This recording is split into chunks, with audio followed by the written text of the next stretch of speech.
Shalom jemaat yang Tuhan kasihi, tanpa terasa kita sudah meninggalkan tahun 2021 dengan segala peristiwa yang ada di dalamnya.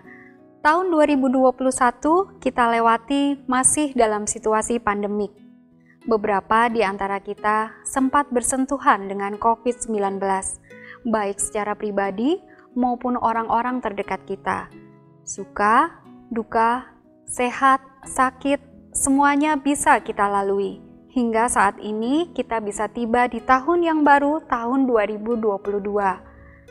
Kita patut bersyukur karena Tuhan sudah pelihara hidup kita selama tahun yang lalu. Kasih dan penyertaan-Nya jauh lebih besar melampaui segala persoalan yang kita hadapi.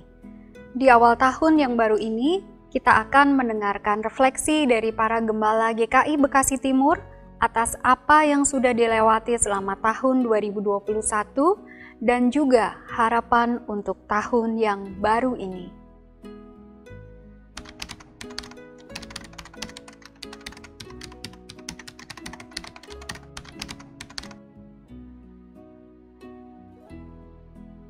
Bapak, Ibu, saudara-saudara sekalian, kita tentu merasa senang, lega, plong, bersyukur dapat melalui tahun 2021 di tengah-tengah pandemi yang masih belum selesai.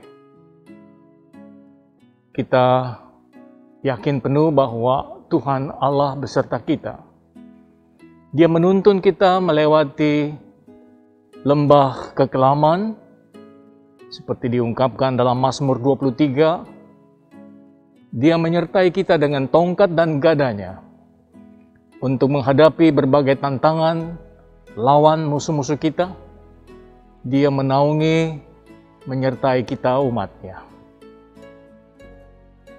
Kita sangat bersyukur karena kita mengenal Allah sejati dalam Tuhan Yesus Kristus.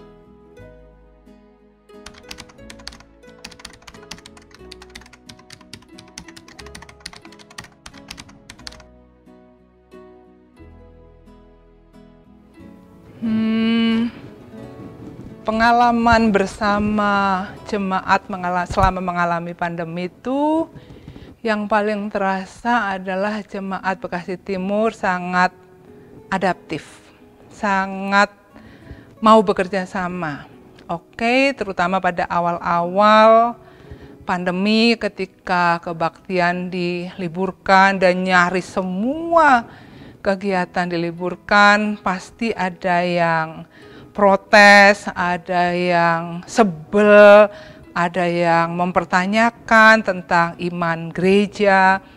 Tapi secara umum dan pelan-pelan seluruh jemaat itu bisa mengerti bahwa situasinya seperti ini dan keputusan ini yang harus diambil.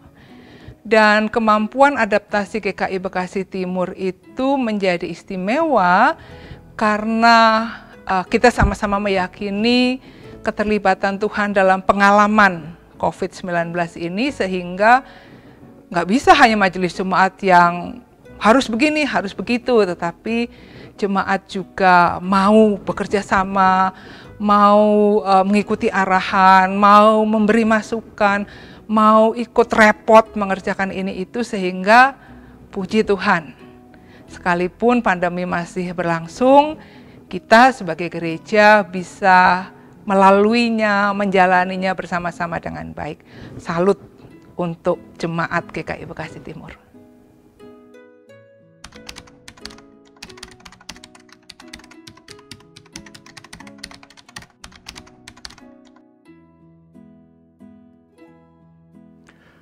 Memulai ibadah tatap muka, yang pasti kita berpikir soal protokol. Kalau antusiasme jemaat sih rasanya setiap orang meskipun tidak sama pasti punya kerinduan ada di gereja. Tinggal bagaimana kita menata protokolnya menjadi bisa dipastikan baik dan aman untuk semua. Nah, menyelenggarakan ibadah secara langsung dengan dihadiri oleh umat Tuhan tentu yang kita pikirkan apakah kita memang bisa sama-sama punya kepedulian. Apakah kita sama-sama memahami setiap rangkaian, aturan, dan protokol yang ada itu gunanya untuk saling menjaga. Karena kadangkala kita khawatir kalau masih ada yang berpikir asalkan saya, atau oh saya sudah cukup yakin. Dalam masa pandemi ini kita tidak bisa hanya berbicara tentang diri kita sendiri. Kita ada dalam situasi di mana interaksi, bahkan kedekatan sekalipun mungkin bisa menjadi ancaman untuk orang lain. Oleh karena itu, dalam menyelenggarakan ibadah yang dihadiri oleh umat, kita pertama-tama tentu menimbang hal-hal yang bisa kita kerjakan bersama, agar baik yang datang untuk beribadah maupun yang mempersiapkan ibadah itu, entah majelis jemaat atau karyawan gereja yang sehari sebelumnya harus memastikan semuanya berjalan baik, memang sama-sama punya kepedulian bahwa ini semua dikerjakan untuk kebaikan bersama. Dan untungnya sampai saat ini kita semua masih cukup baik dan konsisten untuk menjadikan rasa aman bersama harus yang diutamakan. Semoga ke depannya apa yang terjadi kemudian kita juga dapat terus beradaptasi untuk kepentingan dan kepedulian bersama.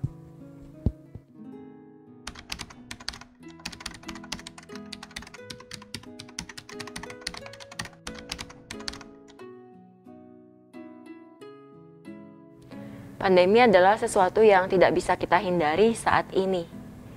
Sesuatu yang tidak pasti juga kapan akan berakhirnya, sehingga sekarang tinggal bagaimana kita bisa bersama-sama menghadapi dengan sehati, bersama dengan seluruh umat untuk bisa terus bertumbuh bersama di dalam Tuhan.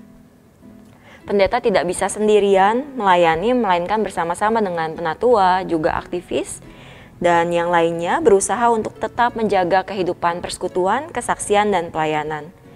Dalam hal ini umat pun juga berpartisipasi dengan setiap talenta yang Tuhan percayakan kepada kita semua.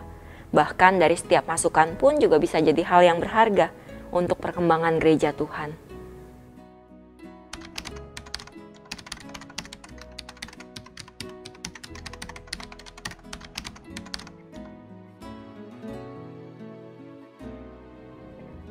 Harapan dan pesan untuk bisa menjalani tahun 2022 adalah sekalipun mungkin kehidupan kita baik di tengah keseharian kita, di tengah pekerjaan maupun juga di tengah kehidupan gereja belum berjalan seperti halnya sebelum pandemi dan masih ada penyesuaian-penyesuaian yang terjadi, namun kiranya kita bisa terus beriman, berpengharapan terus di dalam Tuhan. Walaupun ke depan banyak hal yang bisa terjadi baik itu sesuai ataupun tidak sesuai dengan harapan kita, namun teruslah lihat kekuatan Tuhan yang mengiringi langkah kehidupan kita. Harapan dan pesan rasanya mungkin hampir mirip ketika kita mau masuk ke tahun 2021. Situasinya masih agak sulit untuk diduga-duga, tetapi kita patut bersyukur sampai saat ini kita sudah jauh lebih maju menghadapi situasinya. Maju dalam hal apa? Kita semakin tahu apa yang harus dan yang tidak boleh dikerjakan. Misalnya, kita punya kedisiplinan yang cukup untuk diri kita sendiri, tapi sekaligus juga kita memberikan ruang untuk orang lain dengan keberadaannya dan situasinya. Oleh sebab itu, pesan saya, kalau tahun 2022 mungkin menjadi tahun di mana kita bangkit kembali, maka dalam usaha untuk bangkit itu, cobalah juga untuk berpikir tentang orang lain. Bukan cuma tentang saya yang udah bebas, saya yang sudah aman, saya yang mungkin dapat kesempatan lebih dulu nanti untuk mendapatkan jaminan aktivitas yang lebih luas. Mungkin itu baik, tapi juga berpikir agar kita bangkit bersama, mungkin itu akan menjadi pesan yang harus kita terus hadirkan dalam kehidupan kita, dalam aktivitas kita dimanapun, di gereja, di rumah, anak-anak pergi ke sekolah, di tengah-tengah pergaulan masyarakat kita, berpikirlah bahwa mungkin ini jadi tahun untuk bangkit bersama. Kalau tahun ini kita masih bisa bertahan bersama, maka harusnya kalau sudah ada di fase bangkit, ya jangan berpikir hanya untuk diri sendiri. Jangan cuma berpikir saya harus lebih dulu. Tapi bagaimana kita bersama bangkit, lebih maju lagi, dan mampu beradaptasi dengan situasi yang ada. Pesan, harapan, 1. Tanamkan di kepala, di hati, kita bisa. Jalan mungkin tidak mudah. Akan ada salah di sini, salah di sana. Kita bisa jadi beda pendapat dalam banyak hal. Tapi tanamkan, kita bisa. Bukan semata kita hebat. Bukan karena kita lebih dari yang lain. Tapi ketika kita menjalani ini semua dengan keyakinan, kita melakukan bagian kita. Tuhan melakukan bagian Tuhan. Kita akan dimampukan. Kita akan dibuat bisa. Seperti apapun tahun 2022 yang akan datang, dengan pertolongan Tuhan, bersama Tuhan, kita bisa.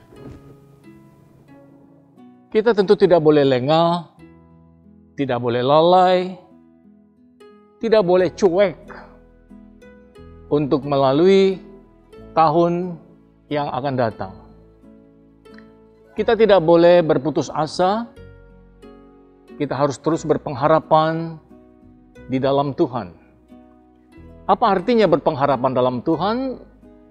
Artinya kita tidak boleh bersikap malas, kemudian pesimistik, tetapi kita harus menggunakan segala macam potensi yang sudah Tuhan berikan pada kita. Begitu banyak talenta, karunia, dan kita harus bersikap kreatif, mencari peluang-peluang yang baru. Memang karena adanya pandemi, banyak sekali usaha yang tutup, yang bangkrut, yang gulung tikar, tapi kita tidak boleh menyerah.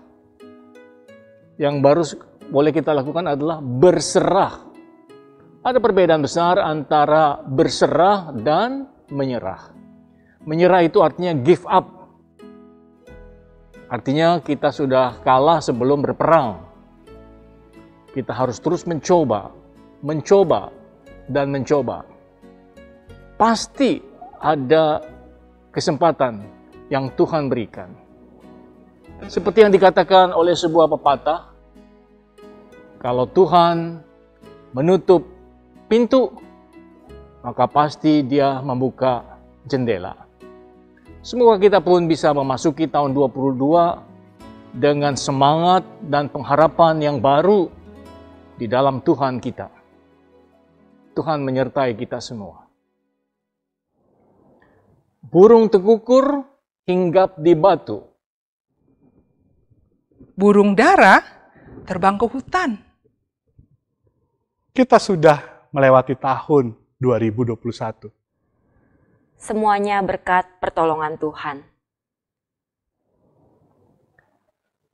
Jalan-jalan ke kota tua. Pulangnya mampir membeli durian. Selamat tahun baru untuk jemaat semua. Damai Tuhan beserta kita sekalian. sekalian.